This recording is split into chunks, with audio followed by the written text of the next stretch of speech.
Dans 5 jours démarre la 34e Coupe d'Afrique des Nations de l'histoire en Côte d'Ivoire, de l'enjeu sportif à l'enjeu politique en passant par les matchs à suivre et les favoris.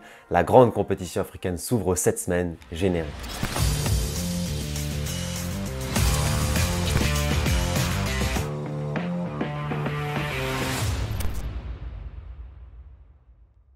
Salut les amis, bienvenue sur l'Arena pour la première vidéo de 2024. Je vous souhaite à toutes et à tous une magnifique année, mes meilleurs vœux de réussite, bonheur et surtout de santé.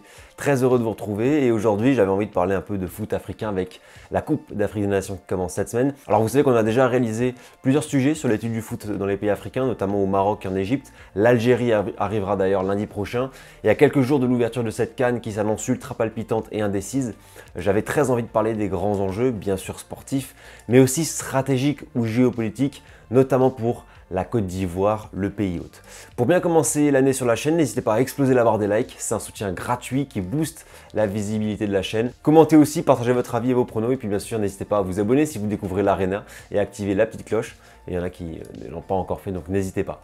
Allez, installez-vous bien confortablement et bien au chaud, on est parti. Samedi soir, Côte d'Ivoire, Guinée-Bissau à 20h heure locale, 21h en France, lancera la compétition jusqu'au 11 février prochain, date de la finale. Les 24 nations vont s'affronter dans le même format que l'Euro pour la 3e édition consécutive avec cette configuration. 6 groupes de 4, 12 qualifiés directement et 4 meilleurs 3e qui s'affrontent ensuite en 8e, quart, demi, petite finale et finale.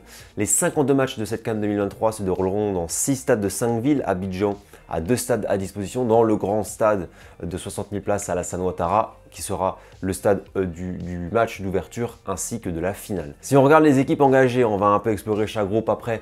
Nous retrouvons donc le pays hôte, la Côte d'Ivoire, qui fait partie probablement des 3-4 grands favoris. Toutes les autres grosses nations sont là aussi, le Maroc, le Sénégal, le Nigeria, l'Algérie, le Cameroun, la Tunisie ou l'Égypte.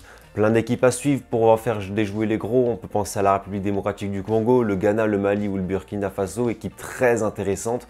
Et puis des plus petites nations comme le Mozambique, la Mauritanie ou la Guinée équatoriale qui a été une surprise assez incroyable de la dernière CAN. Tous les vainqueurs de l'histoire de la CAN sont présents, sauf l'Éthiopie et le Soudan qui étaient pourtant présents en 2022. Et 3 absents qu'on peut relever aussi cette année, les Comores et le Malawi qui avaient fait un beau parcours lors de la dernière CAN, ou le Gabon sorti en 8e au tir au but lors de la CAN 2021. Allez, passons tout de suite au groupe de cette édition, une édition qui fait miroiter de très belles promesses. Le groupe A va nous offrir un très joli duel entre la Côte d'Ivoire et le Nigeria, probablement pour la première place. D'un côté, le pays hôte ivoirien porté par l'élan populaire qui court après une CAN depuis 2015. Premier tour, quart de finale, 8e sur les dernières années, mais qui a quand même un effectif riche et fourni avec Aller, Boga, Crasso, Pepe, Singo, Ndika, Fofana, Kessié. Franchement, il y a du beau monde. De l'autre, le Nigeria, une équipe pas forcément très homogène avec des faiblesses derrière, au but et en défense par exemple, mais la meilleure attaque d'Afrique en termes de qualité et de quantité. Osimhen, Ballon d'Or africain 2023, Lookman, Boniface qui fait une super première partie de saison à Leverkusen, Chukwueze, Simon ou Sadi Kouar. Bon voilà, il y a du réservoir et des individualités. Maintenant, ça ne veut pas dire que le collectif est le meilleur, mais c'est clair que l'attaque envoie. Ce sera, en tout cas pour moi, je pense, le match à suivre dans ce groupe. Et puis après, la Guinée équatoriale et la Guinée-Bissau qui essaieront de déranger les gros. Je les vois plutôt tenter de se battre pour la 3e place. Ça promet un duel équilibré entre les deux. Dans le groupe B, l'Égypte qui est toujours une équipe à surveiller dans la CAN, toujours un très gros morceau. Souvenez-vous de la dernière CAN, pas forcément l'équipe la plus attendue, mais extrêmement solide, très forte mentalement. On en avait parlé dans le zoom sur le foot sur cette nation. C'est bien évidemment le recordman de CAN remporté, c'est le grand historique du foot africain, ça force le respect. Et en plus, c'est une équipe qui joue plutôt bien depuis plusieurs mois et la prise de fonction de Rui Vitória. Opposition dans ce groupe face au Ghana qui a fait une CAN 2021 catastrophique et qui veut se rattraper dans un groupe avec le Cap-Vert et le Mozambique. À vrai dire, je vois en fait le classement final dans cet ordre, dans ce groupe B. Le groupe C qui est pour moi l'un des groupes les plus serrés parce que si le Cameroun et le Sénégal sont les grosses têtes de cette poule, attention à la Guinée emmenée par Bayo, Diakité, Keïta ou Guirassy qui carbure à Stuttgart et même à la Gambie avec le Messin Jallo qui pourrait jouer le rôle des troubles faites. On se souvient que la Guinée avait accroché le Sénégal en 2021, que la Gambie avait accroché le Mali et battu la Tunisie dans la même compétition. Attention, c'est pas une poule simple et en tout cas elle promet énormément avec beaucoup de matchs à suivre, dont le choc Sénégal-Cameroun qui aura lieu le 19 janvier. Dans le groupe D, on retrouve les Fennecs de l'Algérie qui ont une grosse pression après 2 énormes échecs, la non-qualif au Mondial 2022 dans les arrêts de jeu contre le Cameroun et une CAN 2021 catastrophique alors que c'était le tenant du titre, éliminé dès la phase de poule avec une piteuse dernière place, 1 point en compteur derrière le Sierra Leone. Belmadi a sorti une liste avec du talent et de l'expérience, Mahrez, Fegouli, Aouar, Ben Taleb, Ben Nasser, Slimani, Aït Nouri, Ben Sebaini. C'est une équipe qui arrive avec les crocs qui doit redonner du bonheur à ses supporters qui arrivent aussi avec du mieux récemment, dont une victoire sur le Sénégal en septembre. Clairement, c'est une Algérie en mission et revancharde pour cette édition 2024 et je pense honnêtement que le groupe ne posera pas problème parce que ni l'Angola, privé en plus de son attaquant Nzola qui a décliné sa convocation pour se concentrer avec la Fiorentina, ni la Mauritanie qui est une équipe assez faible ne poseront des problèmes à l'Algérie. En revanche, attention au Burkina Faso, attention au Burkina qui est clairement un outsider sur cette CAN. Le Burkina, sur les 6 dernières CAN, c'est au moins 3 demi-finales, dont une finale en 2013 et une 4e place en 2021. Et c'est pour moi typiquement le genre d'équipe qui va profiter de l'ouverture de la Coupe du Monde à 48 équipes pour enfin se qualifier. Donc 2026, je pense qu'on pourra compter sur eux. C'est l'équipe qui peut faire mal à l'Algérie, qui est assez prometteuse et intéressante. Et donc pour moi, il n'y aura pas de problème pour la qualif pour ces deux équipes. Le groupe suivant, le groupe E, avec un remake de Tunisie-Mali, on se souvient de la fin de match ubuesque en 2021 lors de cette affiche, un Mali qui est une équipe qui monte en puissance, qui aurait dû faire mieux je pense à la CAN 2021, mais en tout cas extrêmement intéressante, dans la même veine en fait que le Burkina, qui peut être un outsider et un candidat aux prochaines qualifs pour le Mondial 2026. La Tunisie, on connaît bien, une équipe solide, difficilement maîtrisable, quart de finaliste en 2021. Pour moi favorite de son groupe, qui attend de retrouver une CAN depuis 2004. Pile 20 ans. Plus loin ensuite, l'Afrique du Sud et encore plus loin la Namibie, deux équipes qui n'étaient pas qualifiées lors de la dernière CAN. C'est donc un duel assez homogène qui s'annonce entre Tunisiens et Maliens. Et enfin, le dernier groupe de cette Coupe d'Afrique, le groupe F, composé du Maroc, de la RD Congo, de la Zambie et de la Tanzanie. On touche peut-être là à l'un des deux gros favoris de cette CAN 2024, le premier pays africain au classement FIFA, celui sur qui on place beaucoup d'attentes et de pression.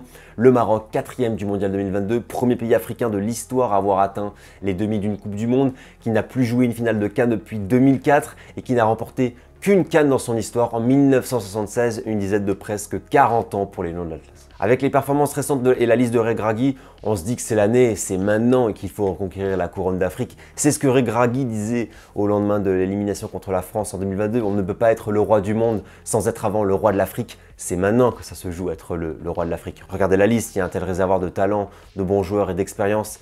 Un vrai bon cocktail et des fondations qui doivent permettre au Maroc de gagner la CAN. Et je pense honnêtement que tout autre résultat serait considéré comme une déception. En tout cas, c'est ce qu'on ressent d'un point de vue extérieur. Premier match contre la Tanzanie, suivi du match contre la République démocratique du Congo, qui peut surprendre et qui est assez intéressante avec Bakambu, Mutusami, Wissa ou Chancel Memba. Pareil, une équipe qui peut avoir de l'ambition pour cette CAN. Et enfin, de parcours dans cette poule, ce sera la Zambie pour finir pour les Lions de l'Atlas qui, je pense, termineront en tête de ce groupe. Voilà pour cette petite présentation du tableau qui donne l'eau à la bouche quand même. Certains parlent d'une des CAN les plus excitantes depuis des années. C'est vrai qu'il y a de grands crus, des bonnes équipes, des équipes parfois de classe internationale, des stars et puis beaucoup d'interrogations. Est-ce que le Sénégal va faire le back-to-back, regagner le titre, chose plus faite depuis l'Égypte en 2006-2008? Est-ce que le pays hôte va gagner la CAN? Est-ce que la Côte d'Ivoire va le faire? Pareil, chose plus faite depuis l'Égypte en 2006. Est-ce que le Maroc va retrouver le trône, attendu par tout un peuple dans le monde? Est-ce que l'Algérie va tout casser et prendre sa revanche? Est-ce que des équipes comme le Burkina ou le Mali, par exemple, peuvent rejoindre le dernier carré? Attention à l'Égypte ou le Cameroun, toujours très solides dans ces compétitions et qui vont prétendre au titre. Est-ce que l'attaque nigériane va tout raser sur son passage? Qui finira meilleur buteur? Y aura-t-il une surprise? Alors soit un gros éliminé très vite ou une petite nation qui parvient à aller loin? Pourquoi pas la Gambie? Bref, c'est vraiment une CAN super palpitante et indécise. Bien malin celui qui peut trouver le vainqueur aujourd'hui et qui témoigne d'un point de vue des prospections sur le progrès du foot africain depuis plusieurs années. Maintenant, il y a des interrogations qui subsistent et je peux penser par exemple au niveau d'arbitrage, à l'affluence dans les stades ou à l'état des pelouses. Souvenez-vous, c'était calamiteux au Cameroun lors de la dernière CAN, des pelouses catastrophiques qui avaient coûté des buts et des blessures et qui, faut le dire, ne facilitent pas le jeu. Là, je ne sais pas pour les conditions en Côte d'Ivoire, la chaleur sera bien lourde. Bon, si ça se trouve, ce sera très bien au niveau de la pelouse. En tout cas, on espère du mieux. Voilà sur ce que je pouvais dire sur cette première partie, sur les enjeux sportifs. N'hésitez pas à partager votre avis. Quel sera pour vous le top, le flop de cette CAN, l'équipe à suivre? Partagez vos regards sur ces groupes en commentaire, ça fait de la lecture et ça lance le débat. On enchaîne avec une partie sur les autres enjeux. Et si vous connaissez l'Arena, vous savez que j'attache une importance particulière aux conséquences du football, à son univers qui dépasse parfois le cadre purement sportif. Les faits sont là pour vous le démontrer. Et les enjeux d'une Coupe d'Afrique des Nations sont bien évidemment de cet ordre-là. Le président Ouattara l'a déclaré, la Côte d'Ivoire compte accueillir, je cite, la meilleure CAN de l'histoire. Et bien évidemment, Accueillir une telle compétition favorise les retombées, notamment politico-économiques. Cela rentre bien sûr dans les attentes du pouvoir ivoirien. La Côte d'Ivoire, c'est une puissance d'Afrique régionale et elle a beaucoup investi pour cette Coupe d'Afrique. 760 millions d'euros mis sur la table qui ont servi notamment pour la construction de 4 des 6 stades de la compétition, 2 rénovations et des dizaines de terrains d'entraînement qui ont vu le jour. Plusieurs articles, dont celui-ci du Monde, nous apprennent qu'une application passe touristique a été mise en place pour faire profiter des attractions touristiques du pays. Le BTP a également profité de cette activité, construction de nouveaux axes routiers. D'ailleurs, apparemment, de ce que j'ai pu lire, c'est une crainte parce que la Côte d'Ivoire est un pays bouché où le trafic peut être vraiment chaotique. Il faut éviter que ça se sente pendant la compétition. Donc accueillir une Coupe d'Afrique, c'est donc un enjeu politique pour le pays hôte parce que la visibilité du football, qui dépasse le cadre strictement africain avec la CAN, offre des avantages, des retombées, mais il faut que tout se passe bien. Donc c'est une organisation logistique très importante. Et preuve que le gouvernement de la Côte d'Ivoire est à fond dessus, Ouattara a mobilisé son Premier ministre pour superviser les derniers détails de l'organisation. Donc des enjeux politiques, géopolitiques, économiques, sécuritaires aussi. Pensons aux cybermenaces, au piratage, à l'afflux des supporters ou des risques d'affrontement entre supporters, ça peut intervenir. Donc il y a tout un pan sécuritaire qui est essentiel.